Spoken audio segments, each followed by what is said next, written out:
Estamos en la lección número 9, Primera de Samuel, capítulo 4, versículo 6. Primera de Samuel, capítulo 4, versículo 6.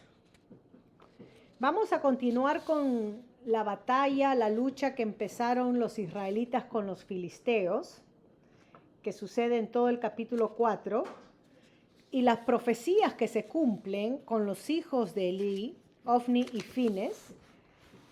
Y de ahí vamos a ver si avanzamos un poquito al capítulo 5, porque es un capítulo que nos demuestra la actitud de estos filisteos hacia el arca. He titulado esta lección número 9, no podemos ignorar la presencia de Dios. No podemos ignorar la presencia de Dios.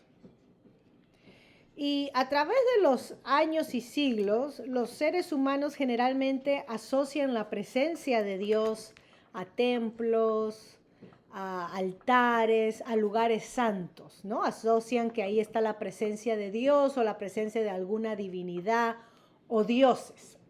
Cuando abrimos nuestras Biblias nos damos cuenta que Dios no está limitado a algún lugar, a un templo, a un altar.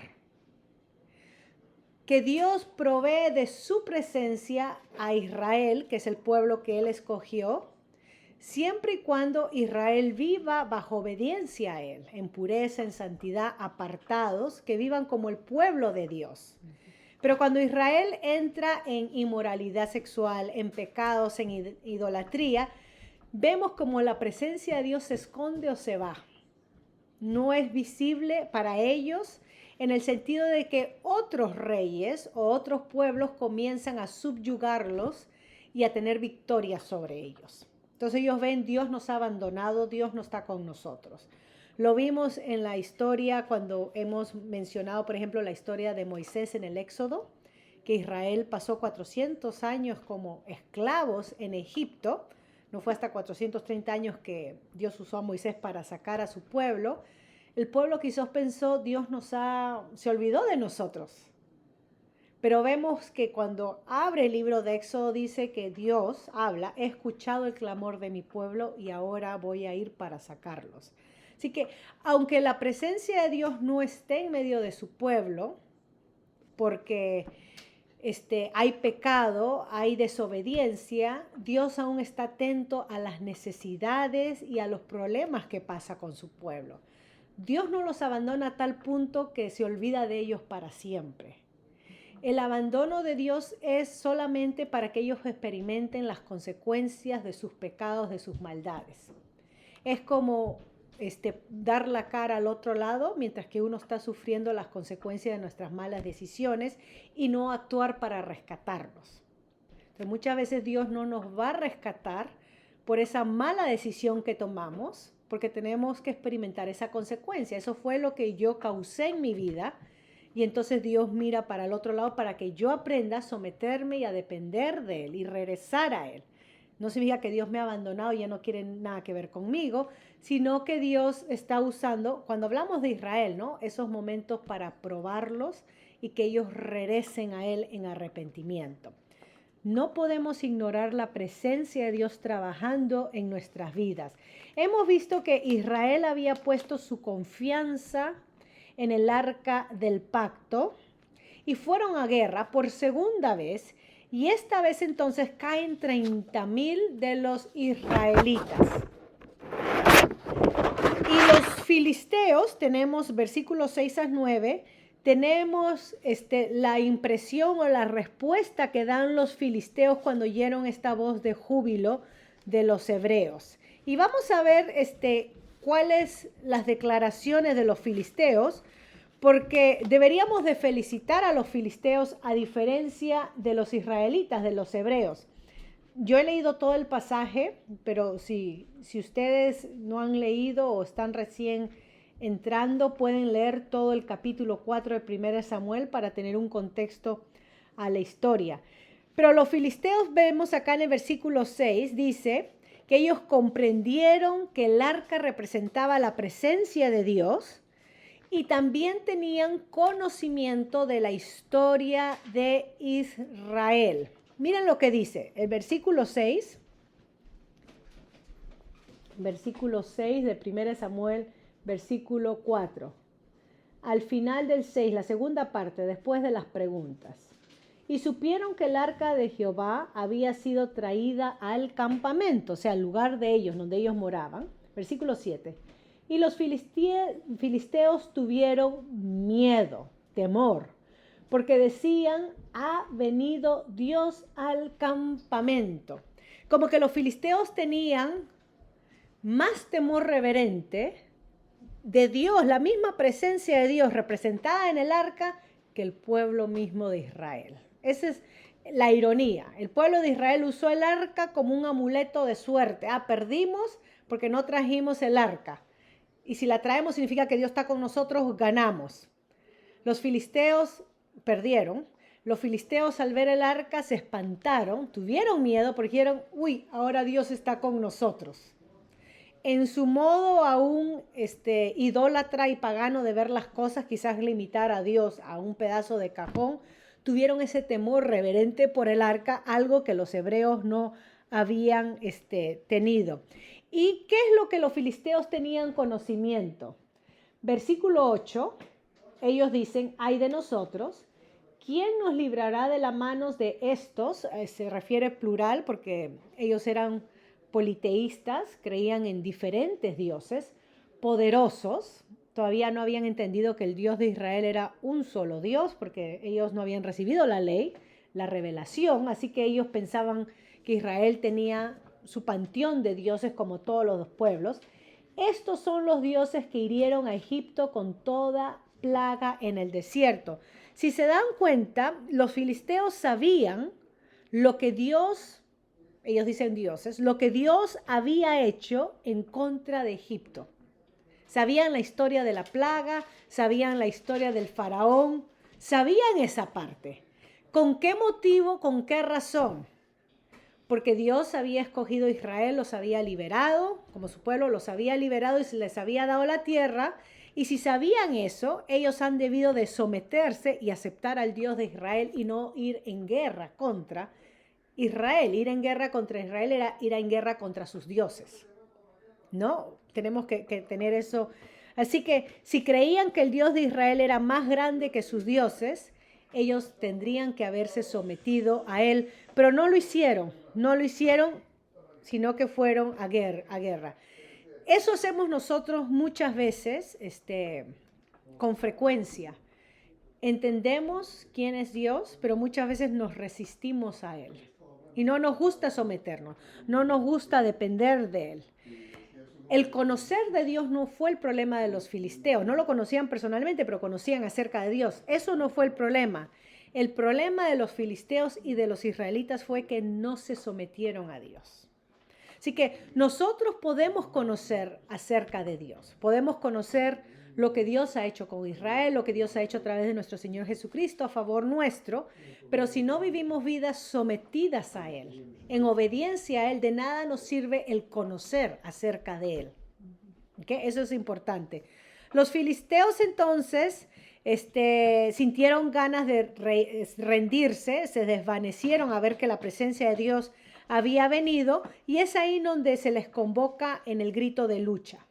¿No? Que se esfuercen, que sean hombres, que se esfuercen y sean hombres. Y actitud de los filisteos, este llamado a ser hombres esforzados, es algo que nosotros deberíamos de imitar, los creyentes. Moisés, por ejemplo, le dijo a Josué, esfuérzate y sé valiente antes de entrar a la tierra. Esfuérzate, yo te digo otra vez que te esfuerces. Dios le dijo a Josué, esfuérzate y sé valiente. El pueblo le dijo a Josué, esfuérzate y sé valiente que nosotros estamos contigo. Así que este llamado de esforzarnos y ser valiente, este llamado a tener valor para vivir según los planes de Dios, este acto de valor para vivir en obediencia a Dios, es algo que nosotros muchas veces hemos perdido. No tenemos valor para vivir según lo que Dios nos manda. nos doblegamos, nos asustamos, salimos corriendo, tratamos de interpretarlo de diferente manera. Quizás Dios no quiere decir esto, quizás quiere decir esta otra cosa, porque me rehúso a enfrentar lo que Dios quiere que yo enfrente. Se necesita valor y el caminar en la fe, porque no andamos por vista, el caminar en la fe, para ser dirigidos por Dios. Muchas veces nosotros nos rendimos cuando las cosas van mal, en vez de confiar en Dios, luchar con más fuerza y ser valerosos en Él. Pero nos rendimos, nos rendimos. El coraje y la perseverancia son cualidades del creyente, del que cree en Dios. El que cree en Dios no debe ser uno que se asusta fácilmente, uno que le tiene miedo hasta el a cualquier cosa, al trueno. El creyente debe ser una persona corajuda y perseverante porque sabe que tiene a Dios de su parte cuando hace su voluntad, cuando obedece. Así que no deberíamos de tener creyentes temerosos, con miedo de las personas, del qué dirán, de lo que otros hagan, si me quitan o me dan cariño, etc. Podemos sacarnos lecciones acerca de esta parte de los filisteos. Versículo 10 al 11, vemos que el arca entra en batalla, Israel es derrotado, cada uno huye a su casa, a sus tiendas, y fue hecha gran mortandad, hubo matanza.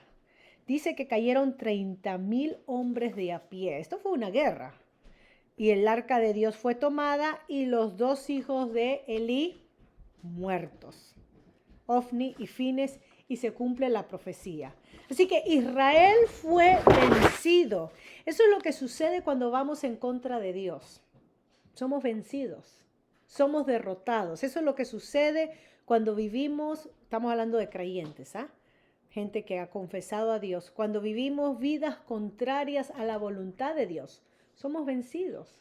Vencidos por el miedo, vencidos por nuestros temores, la ansiedad, lo que sea, somos vencidos. Por el mal somos vencidos. Hubo 3 razones para esta gran derrota. Vamos a ver estas 3 razones y quizás podamos sacar algunas enseñanzas para nosotros. Primero, hemos visto que los filisteos pelearon con coraje porque no tenían nada que perder. ¿Okay? Ellos pelearon con coraje, como hombres esforzados. Segundo, los israelitas se confiaron, porque tenían el amuleto de la suerte, el arca. Los israelitas se confiaron y pensaron que la batalla iba a ser fácil, porque tenían a Dios de su lado, y no se esforzaron tanto. ¿Me entiendes? Ellos ya dieron por sentado, vamos a ganar. Tenemos el arca, ¿qué puede ir mal? Y finalmente, Dios no bendijo esta creencia supersticiosa de Israel en el poder del arca en vez de confiar en el poder de Dios. Nosotros no podemos poner nuestra confianza en lo material, aun si eso material representa algo sagrado. No podemos, porque eso sería idolatría. Nuestra confianza tiene que estar en Dios, en su poder. Y para que estemos confiados caminando en este mundo, tomando decisiones, tenemos que asegurarnos que estamos obrando según su voluntad, que estamos caminando según lo que le place a Dios y no según mis egoísmos, carnalidades, gustos, deseos. Porque muchas veces cuando caminamos en nuestros egoísmos, carnalidades, gustos, deseos, estamos yendo contraria a la voluntad de Dios. Y entonces vamos a sentir, Dios nos dejó. No, nosotros abandonamos a Dios. Nosotros nos alejamos de Él, de su voluntad. Y es por eso que estamos experimentando las consecuencias que nosotros mismos hemos sembrado. Así que tenemos que tener cuidado. Cometemos a menudo este mismo error que Israel. Creer que si Dios está con nosotros, no necesito esforzarme. Dios está conmigo.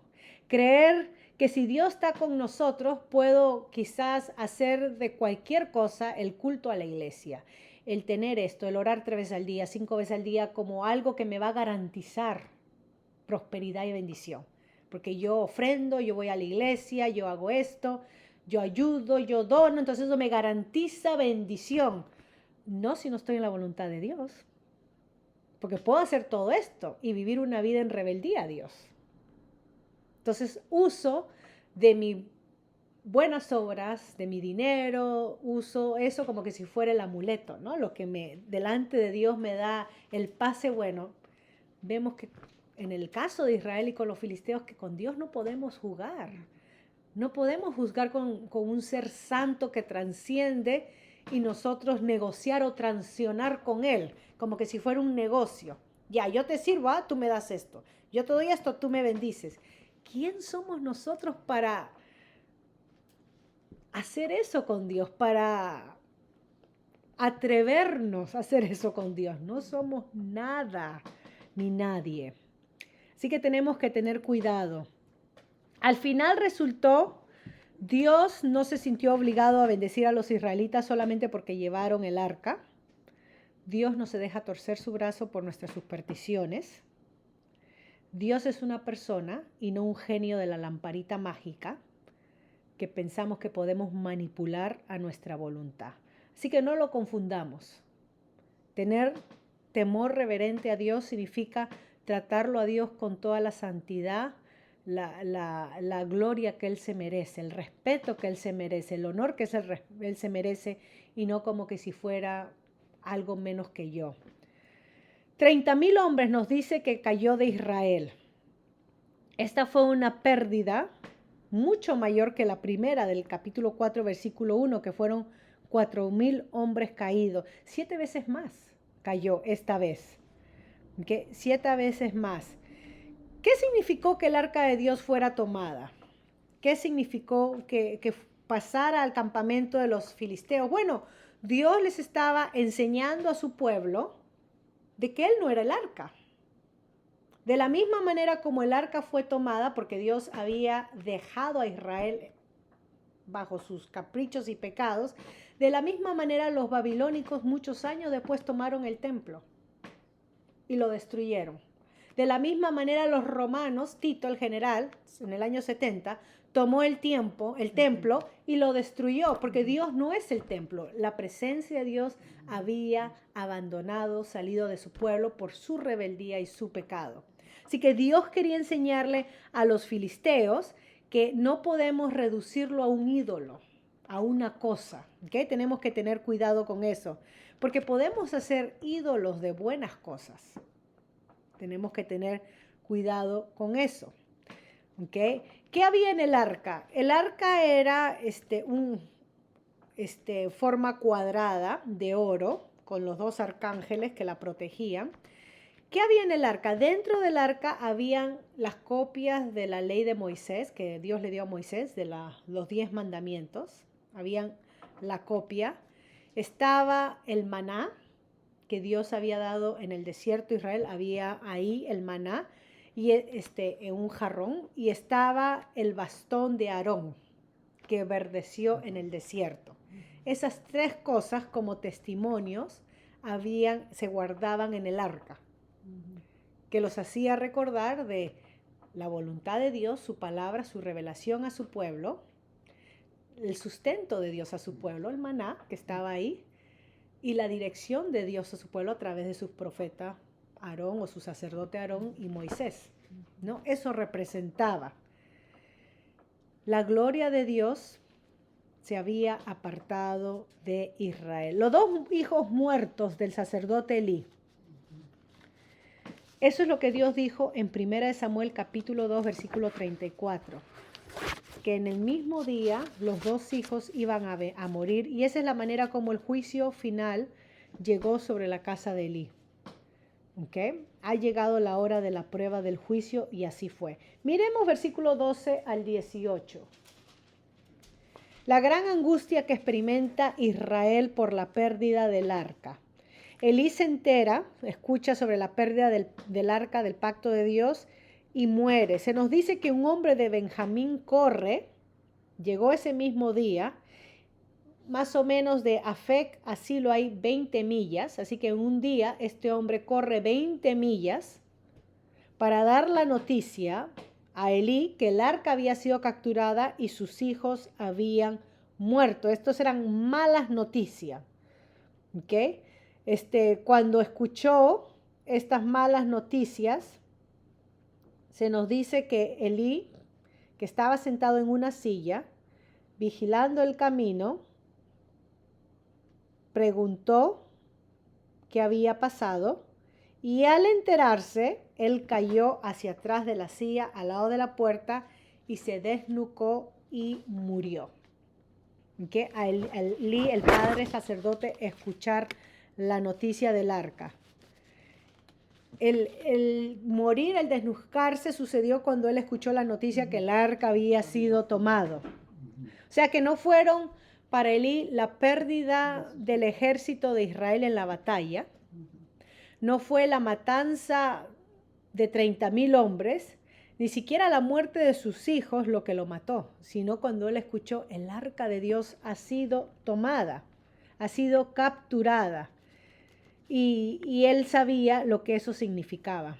Ya la profecía lo había recibido, que su casa iba a ser cortada, ¿no? Sus hijos iban a morir. Más tragedia en la familia de Elí, versículo 19 al 22. Más tragedia. ¿Qué sucede?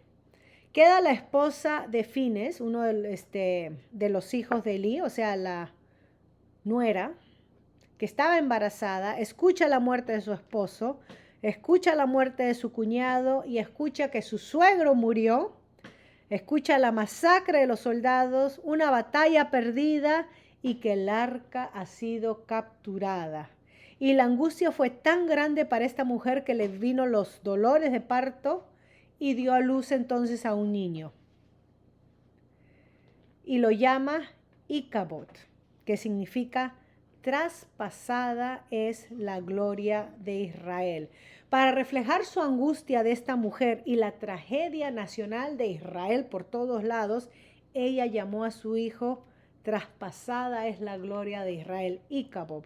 Y entonces el dolor fue tan grande que el dar a luz no le dio esa alegría materna que tiene toda mamá al nacer, pero no respondió ni se dio por entendida. Como que si perdió las ganas de vivir al recibir tal noticia versus haber dado a luz. ¿Qué con esta palabra Icabod? Traspasada es la gloria de Dios. Si la gloria de Dios fue manifestada en el arca del pacto, y el arca del pacto ya estaba en territorio de los filisteos, había dejado a Israel, eso significa que la gloria de Dios se había ido de Israel. ¿Ok? En un sentido. Y recuerden que la gloria se fue cuando Israel dejó de arrepentirse y confiar en Dios y comenzó a confiar supersticiosamente en el arca. Ahí es cuando la gloria de Dios se fue. ¿Ok? O sea, la gloria de Dios no se fue porque el arca fue capturada. La gloria de Dios se había ido porque el pueblo no se arrepintió y no regresó a su Dios. ¿Cómo podía Dios permitir que tal cosa tan horrible sucediera? Muchos quizás preguntarían, ¿no? ¿Cómo es que Dios permite masacre, muerte? Los hijos del sacerdote, los mismos sacerdotes eliminados en batalla, 30,000 hombres y el arca. ¿Cómo es que Dios permite tantas malas noticias? Primero, podemos ver por el capítulo 3 y 2 que hemos leído, Dios lo permitió como un juicio justo sobre la nación de Israel y sobre la familia de Elí. Ya lo había anunciado. Primero por el profeta desconocido, segundo por el joven Samuel cuando Dios lo llama. Este era el juicio justo. Simplemente Israel recibió lo que merecía. Israel recibió lo que merecían. Segundo, Dios lo permitió como corrección para la nación, para que ellos no confiaran en el arca, sino que confiaran en su propio Dios. ¿Qué? Segundo, juicio, castigo y corrección, que confiaran en Dios y no en el arca. Y finalmente, Aunque pareciera algo tan terrible para nosotros los humanos, para el pueblo de Israel, ¿era tan terrible para Dios? Nosotros nos horrorizamos con la muerte y la matanza. ¿Se horroriza Dios? ¿Creen que Dios es como un humano que comienza a dudar de vino, no sé, se me pasó la mano? Uy, se me fue la mano. Como cuando uno corrige a sus hijos y los sobrecorrige. No, porque cuando Dios corrige es perfectamente justo. Él no corrige desmesuradamente, en exageración. Dios no corrige en ira o rabia. Ya hemos visto que entre el capítulo 2 y el capítulo 3 pasaron años. Cuando el primer profeta anónimo le da la noticia a Elí y no hubo cambios ni arrepentimiento hasta que Dios llama al joven Samuel para que le confirme lo que ya había dicho. En ese tiempo, Elí y sus hijos han podido recapacitar y decir, no, tenemos que arrepentirnos, tenemos que corregirnos, estamos mal, vamos a ofrecer al Señor, nos vamos a purificar, nos vamos a limpiar. El Señor es bueno y misericordioso, grande en misericordia, lento para la ira, y han podido arrepentirse y hacer las cosas bien.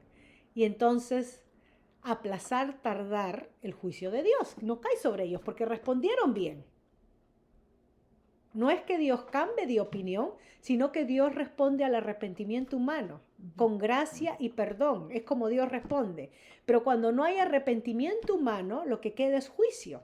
Y lo único que tenemos es la paciencia de Dios tolerándonos hasta que venga la corrección. Eso es lo que nos muestran las Escrituras.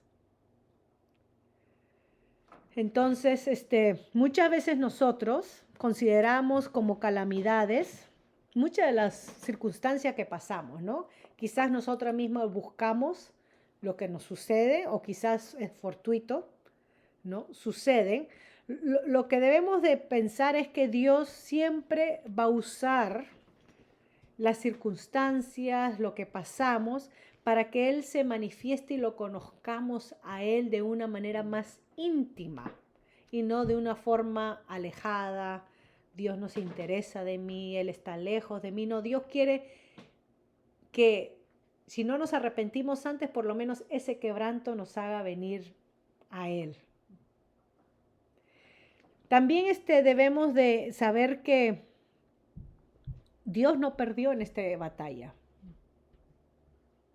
En el capítulo 5, cuando leemos, que es un poco gracioso lo que leemos en el capítulo 5, porque Israel no pudo derrotar a los filisteos, pero Dios trata con los filisteos de una manera graciosa y comienza a eliminarlos él solito a través de la superstición que ellos tienen, los filisteos, del arca. Porque los filisteos, como eran paganos, politeístas, creían en dioses, pensaban que el arca traía este poder, ¿no? El arca traía este poder. Entonces ellos también asociaron, ¿no?, el arca, la presencia de Dios ahí. Y entonces Dios comenzó a tratar con ellos, también con los filisteos. Eso es lo que nos va a revelar el capítulo 5, ¿ok? Después de esta devastadora pérdida. Como el símbolo de Israel, que es el arca, que representa la presencia de Dios, Dios lo usa para derrotar a los filisteos. Y al final, Dios manifiesta su gloria, Dios manifiesta que Él es poderoso y Él no es limitado a las guerras de los humanos que entre sí tienen. Dios es más alto que eso. Así que lean el capítulo 5, no vamos a llegar al capítulo 5, voy a parar ahí. Es gracioso, capítulo 5, capítulo 6. Y de ahí entonces vamos a entrar con el personaje Samuel. Voy a parar ahí para poder tener nuestro tiempo de preguntas y respuestas. Y entonces continuamos cuando regreses de tu viaje, continuamos en enero. No podemos ignorar la presencia de Dios, así se tituló, y tanto Israel como los filisteos en el próximo capítulo van a aprender esa lección. Voy a parar ahí entonces para tener nuestro tiempo de preguntas y respuestas.